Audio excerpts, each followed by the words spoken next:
नमस्कार दोस्तों।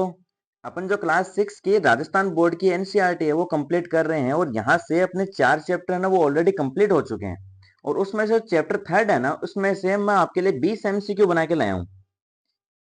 20 में यहाँ पे आपके लिए एमसीक्यू बना के लाया हूँ जो इतिहास जानने के स्रोत है ना उसमें से। और मैं यहाँ पे हर एक चैप्टर आपको कंप्लीट पढ़ाने वाला हूँ। 6 से लेकर 10 तक की एनसीईआरटी ना कंप्लीट करवाने वाला हूँ। हर एक चैप्टर के मैं यहाँ से 20 से 25 क्वेश्चन लेके आने वाला हूँ। तो अगर आपको तैयारी अच्छे से करनी है तो ये 20 एमसीक्यू देख लो। यहाँ से अगर ये कंप्लीट हो गए तो आपका चैप्टर थर्ड है ना ये कंप्लीट हो जाएगा। और ज्यादा मैं आपको ये बोलना चाहूंगा कि अगर आप चैप्टर पढ़ने के बाद में एमसीक्यू करो तो आपके लिए ज्यादा बेनिफिशियल रहेगा। लेकिन मैं 20 क्वेश्चन करने के बाद आपका जो चैप्टर है ना ये आपका कंप्लीट हो जाएगा। और इस चैनल पे मैं सारे वीडियो लेके आने वाला हूँ। तो आप सबसे पहले चैनल को सब्सक्राइब कर लीजिए ताकि आपको सारे वीडियो आसानी से मिल जाएं। आपको इधर उधर सर्च करने की जरूरत ना पड़े। तो आज का जो अपना फर्स्ट क्वेश्चन है ना उस पे चलते हैं अपन। ये देखो यहाँ पे दे रखा है कि प्राचीन काल के इतिहास के अध्ययन से मुख्यतः किन का ज्ञान प्राप्त होता है।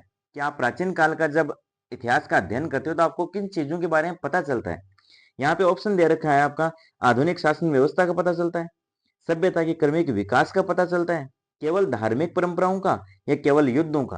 तो यहाँ पे जो आपका राइट आंसर है ना वो है आपका बी ऑप्शन। यानी जब प्राचीन काल के इतिहास का आप अध्ययन करते हो ना तो सभ्यता के क्रमिक विकास का आपको पता चलता है कि सभ्यता किस तरीके से यहाँ पे इवॉल्व हुई है। तो यहाँ पे आपका जो राइट आंसर है ना वो है बी ऑप्शन। सेकंड नंबर का जो क्वेश्चन दे रखा है वो दे रखा है कि इतिहास जानने के स्रोतों को मुख्य रूप से कितने भागों में विभाजित किया गया है। मतलब कितने भाग हैं या कितने मतलब ऐसी चीजें हैं जिनसे आप इतिहास को जान सकते हो। तो यहाँ पे ऑप्शन 3, 4, 2, 5 ये दे रखे हैं। तो यहाँ पे आपका राइट आंसर है ना वो है आपका सी ऑप्शन। यानी दो भागों में इनको बांटा है। एक आपका साहित्यिक स्रोत है और दूसरा आपका पुरातात्विक स्रोत है। उन दो भागों में यहाँ पे इतिहास जानने के जो स्रोत है ना उनको बांटा गया है। थर्ड नंबर का जो क्वेश्चन दे रखा है वो दे रखा है कि निम्नलिखित में से कौन सा पुरातात्विक स्रोत नहीं है। मतलब पुरातात्विक स्रोत है ना वो नहीं है पूछा है। अभिलेख है, मुद्राएं, स्मारक या पृथ्वीराज राजस्व। सिंपल सा क्वेश्चन है। आपको यहाँ पता है कि पृथ्वीराज राजस्व है ना ये अभिलेख की श्रेणी में नहीं आता। यानी पुरातात्विक स्रोत है ना उनकी श्रेणियों में नहीं आता है। यानी अभिलेख, मुद्राएं और स्मारक है ना ये आपके पुरातात्विक जो स्रोत है ना उनकी श्रेणियों में आते हैं। तो यहाँ पे जो आपका राइट आंसर है वो है आपका ऑप्शन डी। फोर्थ नंबर का क्वेश्चन जो दे रखा है ना वो दे रखा है कि प्रशंसा में लिखे गए अभिलेख को क्या कहते हैं। यानी कोई भी शासक है, कोई भी राजा है, वो अपनी प्रशंसा में अगर कोई अभिलेख लिखाएगा तो उस लिखवाएगा तो उसको क्या नाम देगा। तो वो वंशावली बोलेंगे, प्रशस्ति, इतिहास ग्रंथ या वचनिका। तो प्रशंसा में लिखे हुए जो भी अभिलेख है ना उनको प्रशस्ति बोलते हैं।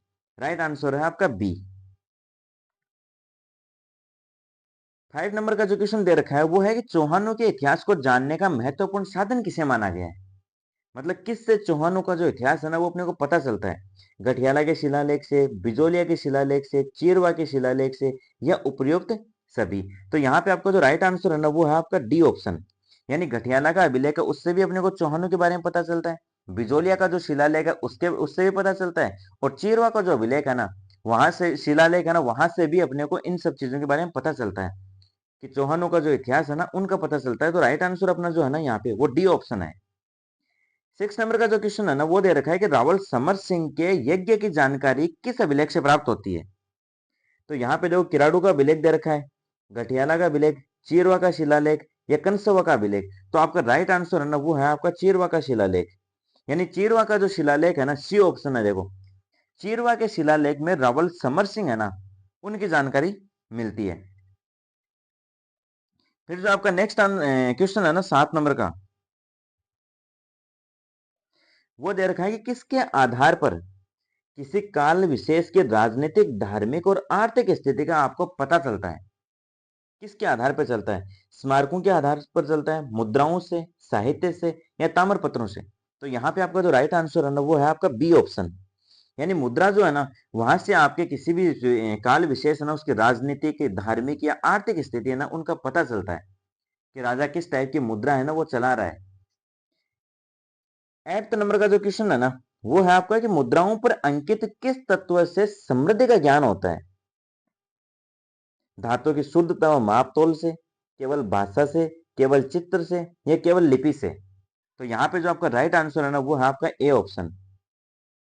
यानी मुद्राओं पर जो अंकित होता है ना, जो धातु जो भी चीजें अंकित होती हैं उनसे कौन से समृद्धि का है, किस तत्व से मतलब समृद्धि का ज्ञान मिलता है, तो वो है आपकी धातु की शुद्धता एवं नापतोल मापतोल होता है ना, उससे मिलता है। 9 नंबर का जो क्वेश्चन दे रखा है ना, वो दे रखा है कि सुखवाणियों के उत्खनन से, याद रखना है इस क्वेश्चन को, सुखवाणियों के उत्खनन से प्राप्त सिक्कों से किन वंशों की जानकारी मिलती है। तो यहाँ पे जो आपका ऑप्शन दे रखा है ना, इसमें राइट ऑप्शन मैं बता देता हूँ। इसमें देखो क्षत्रप, मालव, चौहान और गोहिल, ये जो ए ऑप्शन है ना आपका, ये यहाँ पे राइट आंसर है। यानी सुखवाणियां है ना, एक जगह है जहां से उत्खनन किया है, तो वहां से सिक्कों से इन वंशों के बारे में जानकारी प्राप्त हुई है, क्षत्रप के बारे में, मालव के बारे में, चौहानों के बारे में और गोहिल वंश है ना उसके बारे में।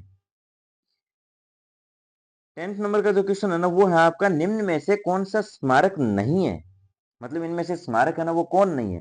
दुर्ग भी स्मारक है, मंदिर भी स्मारक है, बावड़ी भी है, लेकिन मुद्रा जो है ना ये आपका स्मारक नहीं है। तो यहाँ पे जो राइट आंसर है ना वो है आपका डी ऑप्शन।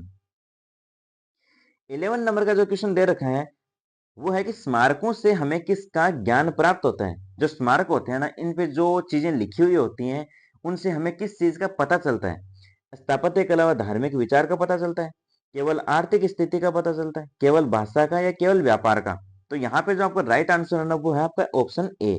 यानी स्मारकों पे जो भी चीजें लिखी हुई होती है ना, उनसे वहां का या स्थापत्य कला या धार्मिक जो विचार होते हैं ना उनका पता चलता है। तो यहाँ पे आपका ए ऑप्शन है ना वो सही है। 12 नंबर का जो क्वेश्चन दे रखा है वो है कि तांबे के छोटे बड़े पत्थरों पर खोदे गए जो लेख है ना उनको क्या कहते हैं। यहाँ पे सीधा सीधा आपको आंसर दिया हुआ है कि तांबे के कोई भी बर्तन है या कोई भी चीज है उस पर खुदा हुआ जो लेख है ना वो ताम्रपत्र कहलाता है। बी ऑप्शन है ना वो आपका यहाँ पे राइट है। 13 नंबर का जो क्वेश्चन दे रखा है कि ताम्रपत्र है ना उनसे किन की जानकारी नहीं मिलती है, पूछा है। जानकारी मिलती है नहीं, कि ताम्रपत्र होते हैं ना उनसे किन की जानकारी नहीं मिलती है। भाषा की जानकारी, भूमि की, दान के प्रकार की या समुद्री व्यापार मार्ग की। तो यहाँ पे जो आपका राइट आंसर है ना वो है आपका ऑप्शन डी। यानी समुद्री व्यापार मार्ग है ना, इनका ताम्रपत्रों से कोई रिलेशन नहीं है, लेकिन भाषा की, भूमि की, वहां दान का प्रकार है उनका, इनका सब का जो पता है ना वो ताम्रपत्रों पे जानकारी जो लिखी हुई होती है ना वहां से चल जाता है। 14 नंबर का जो क्वेश्चन दे रखा है वो है कि ज्ञानेश्वर नीम का थाना सीकर किस संस्कृति के लिए प्रसिद्ध है। यानी ज्ञानेश्वर जो सभ्यता है ना उसमें कौन सी चीज है वो बहुतायत में पाई गई है। तो आपको सबको पता है कि तांबा है ना वो बहुतायत में पाया गया है, तो उसको ताम्रवर्ती नगरी भी कहते हैं। तो यहाँ पे लोहा, ताम्र, पाषाण और वैदिक, तो यहाँ पे आपका राइट आंसर है ना वो है आपका ऑप्शन बी। यानी ताम्र है ना, ताम्रवर्ती संस्कृति इसको बोला जाता है। तो यहाँ पे आपका जो राइट आंसर है ना वो है आपका बी। 15 नंबर का जो क्वेश्चन दे रखा है वो है किस स्थान से काले एवं लाल मृद भांडों का उल्लेख मिलता है। यहाँ पे जो ऑप्शन में दिए हुए हैं ना इन्हीं में से दिया हुआ है कि काले और लाल मृद भांड है ना वो कहाँ से मिलते हैं। ऑप्शन ए में देखो ये दे रखा है कि जोधपुर व नौह सभ्यता से, कालीबंगा और आहड़ से, रंग महल या सांबर से, बेराट व आहड़ से। तो यहाँ पे जो आपका राइट आंसर है ना वो है आपका ऑप्शन ए। यानी जोधपुरा सभ्यता है ना वो जयपुर में है, नौह सभ्यता है वो भरतपुर में है, और यहाँ से आपके काले और लाल मृद भांड है ना वो मिले हैं। तो यहाँ पे राइट आंसर है आपका ए। 16 नंबर का जो क्वेश्चन दे रखा है वो है कि 12वीं शताब्दी के उत्तरार्ध में रचित पृथ्वीराज विजय, इंपॉर्टेंट है, वो किस वंश से संबंधित है। यानी पृथ्वीराज विजय है ना उसमें उस ग्रंथ में किस वंश के बारे में लिखा गया है। गोहिल वंश के बारे में, प्रतिहार, चौहान या परमार। तो यहाँ पे जो राइट आंसर है ना वो है आपका सी ऑप्शन। यानी पृथ्वीराज विजय है ना उसके अंदर चौहानों के बारे में लिखा हुआ है, और जो पृथ्वीराज विजय है ना ये आपका जयानक का लिखा हुआ है। ये आपका जयानक का लिखा हुआ है। तो यहाँ पे ऑप्शन सी है ना वो आपका राइट है। 17 नंबर का जो क्वेश्चन दे रखा है वो है कि हमीर महाकाव्य से मुख्यतः किसकी जानकारी मिलती है। हमीर महाकाव्य से केवल युद्धों की जानकारी मिलती है, चौहानों का इतिहास व सामाजिक धार्मिक स्थिति उसका पता चलता है, केवल धर्म का या केवल अर्थव्यवस्था का। तो यहाँ पर जो आपका राइट आंसर है ना वो है आपका बी ऑप्शन। यानी हमीर महाकाव्य है ना उससे चौहानों का इतिहास और सामाजिक धार्मिक स्थिति है ना उसका पता चलता है। और जो हमीर महाकाव्य है ना वो किसका लिखा हुआ है, नयन चंद्र सूरी के द्वारा लिखा हुआ है। नेक्स्ट क्वेश्चन है 18 नंबर का। ये देखो यहाँ पे दिया हुआ भी क्वेश्चन कि हमीर महाकाव्य के रचयिता कौन है। जयानक है, सूर्यमल मिश्रण है, कवि राजा श्यामलदास है या नयन चंद्र सूरी है। तो आपका जो राइट आंसर है ना वो है आपका बी, वो डी ऑप्शन। यानी नयन चंद्र जो सूरी है ना, उसके द्वारा हमीर महाकाव्य लिखा गया है। 19 नंबर का जो क्वेश्चन दे रखा है, 19 नंबर के क्वेश्चन में दे रखा है कि annals and antiquities of Rajasthan है ना, उसके लेखक कौन है? ये बुक है ना, इसके लेखक हैं कौन? ये कविराजा श्यामलदास हैं, आपके सूर्यमल मिश्रण हैं, या दलपत विजय हैं, या कर्नल जेम्स टोड हैं? तो ये जो आपकी पुस्तक है ना, annals and antiquities of Rajasthan, ये आपकी कर्नल जेम्स टोड के द्वारा लिखी हुई है। यानी आपका जो डी ऑप्शन है ना, वो राइट है। अब यहाँ पे पूछ ले कि कविराजा श्यामलदास ने क्या लिखा था, तो यहाँ पे कविराजा श्यामलदास है ना, इन्होंने वीर विनोद है ना, वो लिखा था। सूर्यमल मिश्रण वंश भास्कर की रचना की थी। दलपत विजय है ना, इन्होंने दलपत विलास लिखा था। ठीक है। 20 नंबर का जो क्वेश्चन दे रखा है ना, वो दे रखा है वंश भास्कर, कि वंश भास्कर के जो रचयिता है ना, वो कौन है? तो मैंने अभी अभी आपको बताया कि वंश भास्कर के रचयिता आपके हैं सूर्यमल मिश्रण, यानी डी ऑप्शन है ना, वो आपका राइट है। दलपत सिंह ने दलपत विजय, जयानक है, इन्होंने क्या लिखा था? पृथ्वीराज विजय लिखा था, 12वीं शताब्दी के उत्तरार्ध में लिखे था ये। और कवि राजा श्यामलदास हैं, इन्होंने वीर विनोद लिखा था। तो यहाँ पे जो आपके थर्ड वाला चैप्टर है ना, इसके 20 क्वेश्चन यहाँ पे कंप्लीट होते हैं। और आगे वाले जो वीडियो आएगा ना, उसमें अपन फोर्थ वाला जो चैप्टर है ना, उसमें से 20 क्वेश्चन लेके आएंगे। तो मिलते हैं अगले वीडियो में, तब तक के लिए जय हिंद।